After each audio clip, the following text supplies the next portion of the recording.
안녕하세요. 맥킨의 지혜투자클럽입니다. HLB. 오늘 항서제약이 이제 홈페이지에 기사 나왔던 부분들. 자, 2024년도 9월 달에 이제 진행되었던 에즈모 관련해서 핵심 연구 리뷰 기사가 좀 떠 있습니다. 항서제약이 이제 종양학 분야에서 강력한 R&D 혁신 역량에 대한 어떤 내용인데 이 부분 한번 살펴봐 드리고, 오늘 HLB는 종가상으로 69,700원에 마감했습니다. 내용 한번 살펴보겠습니다.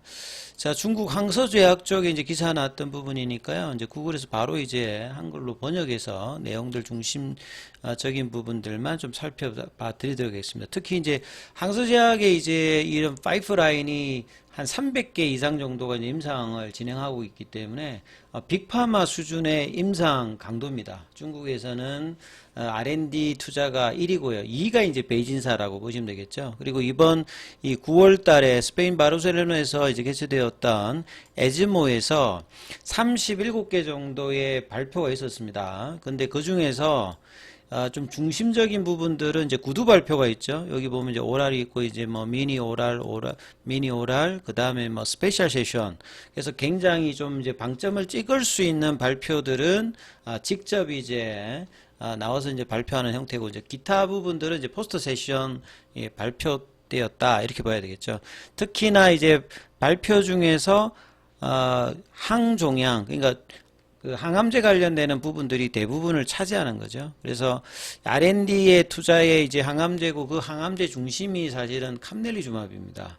근데 면역관문 억제제의 어떤 특징들이 이제 항암제의 어떤 전략들이 빅파마도 마찬가지입니다만, 하나의 암을 뚫고 끝내는 것이 아니라 원칙적으로는 이제 암의 특성상 1번, 2번, 3번, 4번, 5번 한 5가지 특징이 있는데, 그 중에서 이제 신생혈관 억제제 관련되는 리보세라닙 같은 경우에도 중요한 이제 분자 생물학적 특징을 가지고 있죠. 그러니까 암이 성장하기 위해서 이제 신생혈관을 필요하기 때문에 이 부분들을 타켓으로 이제 개발되는 게 이제 리보세람이라든지 뭐 항체 치료제로는 아바스틴 같은 뭐 그런 형태고, 이 부분들을 이제 가장 먼저 상용화한 데는 로슈, 스위스 로슈라고 보시면 되는데요. 그래서 이제 이 기전 자체의 약물들 자체가 전체적인 암에 영향을 미치기 때문에 이 타켓을 하나의 암으로 그 승인을 받으면 기타 이제 고형암 쪽으로 암의 종류가 한 300가지 정도 되니까요. 무한한 어떤 확장을 가능할 수 있는 부분이고, 면역관문 억제제의 캄넬리주막 같은 경우에도 기본적으로 모든 암에 기본적으로 적용할 수 있습니다. 왜냐하면 암의 특징보다는 몸의 면역 체계를 이제 강화시키는 거죠. 그러니까 T세포의 탈진들이 이 면역관문 억제제를 통해서 정상화시켜 가지고 공격을 하고, 이런 과정에서 이 베제프 타켓을 한 리보세라닙을 통해서 이 종양 미세 환경을 뭐 거친다든지, 그리고 이제 T세포의 활성화를 돕는 어떤 시너지 작용이 있기 때문에 양자가 반드시 이제 같이 R&D를 해서 나아가야 되는 어떤 상황이고, 그래서 리보세라닙의 어떤 이제 발전 전도와 이 캄넬리주마브의 어떤 병용이 이론상으로는 여러 암종에 적응증만 확장되는 게 아니라 치료 옵션도 계속 많이. 그러니까 무슨 말이냐면, 과거에 이제 뭐 그 세포독성 항암제 같은 경우와 이런 수술이라든지 국소요법이 딱 구분되어 있었습니다. 근데 지금은 전신치료제가 이제 국소치료제 쪽으로도 가면서 섞여서 이제 하니까 치료 옵션이 굉장히 다양해지고 있고, 이런 것들이 이제 학계에서 많이 발표된다는 말은 향후에 매출이 계속 증가될 수 있는 요인들을 계속 만들면서 이제 R&D를 하고 있다.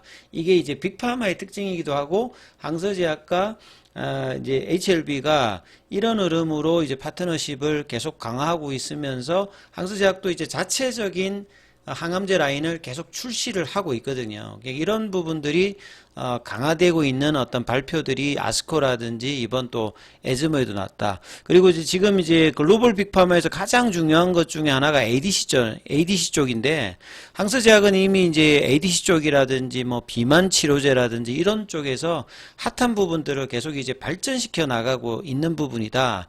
그리고 이제 기존에 이 리보세라인 관련되는 부분들도 여러 암종에, 그러니까 이제 메이저 쪽 말고도 이제 보통 암종 말고 육종 중에서도 그 근육이라든지 이쪽 말고 이제 고육종이 이제 뭐 거의 한 20%, 육종 중에서도 좀 작은 분야인데 이런 쪽까지 계속 이제 확대하는 부분들을 발표하고 있을 만큼 그만큼 이 약의 어떤 효과라든지 부작용이 작아서 단독이든 병용이든 여러 이제 치료편에 쓰이고 있음을 또 한 번 뭐 확인해 줬다 이렇게 봐야 되겠죠. 그래서 내용을 좀 간단하게 좀 보면 5개 해당되는 것 중에서 리보세라믹에 관련되는 부분 2가지 3번 5번 정도의 내용들을 살펴보면 이 전이성이라고 하는 말은 본래 이제 고육종이 이제 뼈에 생기는 이제 악성 종양 그 암이라고 보시면 돼요. 요게 이제 폐 쪽으로 많이 넘어갑니다. 예, 폐 쪽으로 많이 이제 전이가 되는 어떤 부분들인데 보통 지금 이제 이런 전이성이 이제 폐 전이가 되었을 때 사용되는 그 세포독성 항암제가 이 잼시타빈과 이제 도세탁솔 관련되는 부분을 많이 쓰거든요. 근데 이게 이제 다 세포독성 항암제이기 때문에 이런 항요법으로 썼던 부분들을 리보세라닙이 이제 들어가서 새로운 어떤 치료 옵션 관련되는 부분들의 어떤 발전 발표가 이번에 이제 에스모에서 미니 이제 구두 세션 발표로 이 사콜마가 6종이라고 보시면 되겠죠. 예, 사콜마 중에서도 이 고육종은 좀 더 이제 마이너한 부분인데 치료 옵션이 그렇게 다양하지 않았던 부분에서 이제 개선 관련되는 부분이 나왔다. 그래서 이 리보세라닙의 항요법, 기존의 항요법에다가 추가할 수 있는 최초로 검증할 만큼 굉장히 이제 범용적으로 쓰일 수 있는 확장성을 또 한 번 이제 확인하는 어떤 이제 데이터 발표였다. 이렇게 봐야 되겠죠. 그 다음에 5번째가 나오는 게 이제 항서제약도, 아파티닙을 이제 받아들여서 이제 R&D를 하면서 자체적인 표적항암제, 그 다음에 면역항암제 이제 개발들을 계속 이제 해나가고 있었고, 그 중에 또 이제 하나가 파프 타켓으로 되어 있는 게 이제 플로조파립이거든요. 예, 플로조파립과 이제 리보세라닙 둘 다 이제 경구용입니다. 예, 근데 타켓은 이제 다 다르죠. 여기는 이제 브라카 돌연변이가 있는 쪽에서 이제 파프를 억제하는 이 부분하고 이제 신생혈관 억제제를 결합해서 이제 유방암 쪽에서 이제 허투가 발현되지 않는 유방암 남자 중에서 가장 많이 이제 상피세포 쪽에 발현하는 바이오마커가 허투인데 허투 타켓이 없으면 치료가 안 되죠. 그러면 이제 새로운 어떤 이런 허투가 작용하지 않으면서 이제 전이성 유방암 환자를 대상으로 해서 이제 플루조파립과 이제 리보센에 관련되는 병용을 통해서 유효성 안전성을 평가를 했던 부분이거든요. 이만큼 이제 확장성과 병용이든 단동이든 여러 곳에 쓰일 수 있음을 확인했기 때문에 이런 것들이 계속 이제 R&D가 발전하는 것이다. 그래서 이제 전체로 보면 이제 37개였고 5개를 뺀 이제 32개는 이제 포스트 세션 발표를 했습니다. 그래서 항서제약은 이 국제화를 위해서 장기적으로 이런 이제 R&D 가치를 기존으로 해서 이제 중요되는 어떤 이제 그 치료 부분은 이제 항암제라고 보셔야 되겠죠. 그리고 임상 개발 중인 이제 90개 정도, 그 다음에 국내에서 300건 이상의 임상, 예, 그래서 뭐 에스모에서도 37개 이제 연구 프로젝트를 발표를 하면서 이제 해외 진출에 굉장히 박차를 가하고 있는 항서제약이고 그 R&D 가치를 계속 인정을 학회에서 꾸준히 받고 있기 때문에 항서제약 입장에서도 이 리보센과 캄릴리주맙의 허가가 상당히 미국이나 유럽의 어떤 제대로 된 상업화의 어떤 첫발이기 때문에 제네릭 중심에서 벗어날 수 있는 계기가 될 수 있는 부분이니까 총력을 뭐 다하는 어떤 분위기다 이렇게 봐야 되겠죠.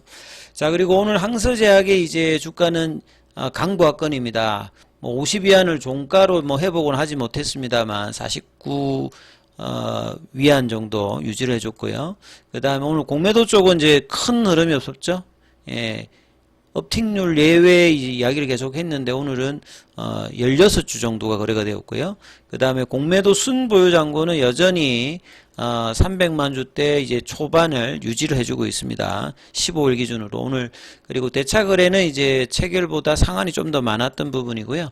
그 다음에 차트 흐름상으로 보시게 되면 양봉이 이제 화요일 날 나오고, 어제 오늘은 볼린저 밴드 하단을 유지하면서 깨지 않으면서 이제 좀 아쉽죠. 종가가 69,700원이니까 그 월요일 날에 이제 연봉의 시가 라인이 이제 71,000원대이기 때문에 7만원 윗단에서 유지를 하면서 사실 이제 이번 주에 75,000원이나 78,000원 이 구간에 대한 어떤 도전을 양음양 패턴을 만들어냈기 때문에, 양음양 패턴이 나오면 패턴상으로 추가 양봉이 나올 수 있는 패턴인데, 다시 이제 되돌리는 거래량을 줄였던 캔들이 어제 오늘 이제 나오면서 이 화요일날 170만 주, 월요일 날에 260만 주였죠. 그 다음에 지난주 금요일이 이제 380만 주였대였고, 요런 100만 주 이상의 어떤 거래량에서 어제 오늘은 다시 또 70만 주대로 줄면서 이제 보합권 흐름을 보였죠. 분봉상으로도 이제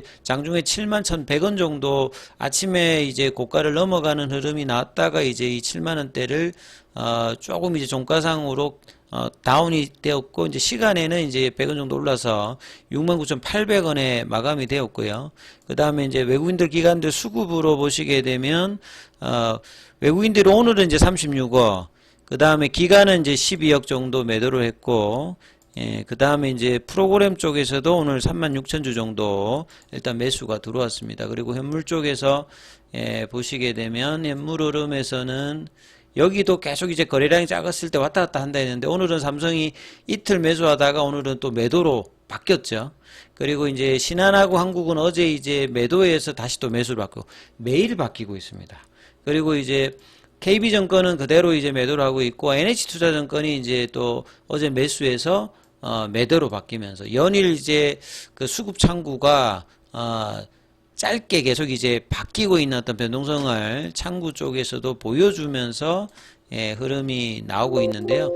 자, 그래서 내일은 이제 금요일이기 때문에 양음양 패턴의 흐름들을 보여줄 수 있는 양봉을, 그러니까 이제 어제의 이제 71,000원대죠. 이 부분을 넘기는 이 양봉과 이 양봉이 의미 있는 흐름으로 이어지는 양봉으로 71,000원대, 좀 공격적으로 보면 한 75,000원대 라인까지 흐름이 나올지 여부가 일단은 가장 중요하기 때문에요.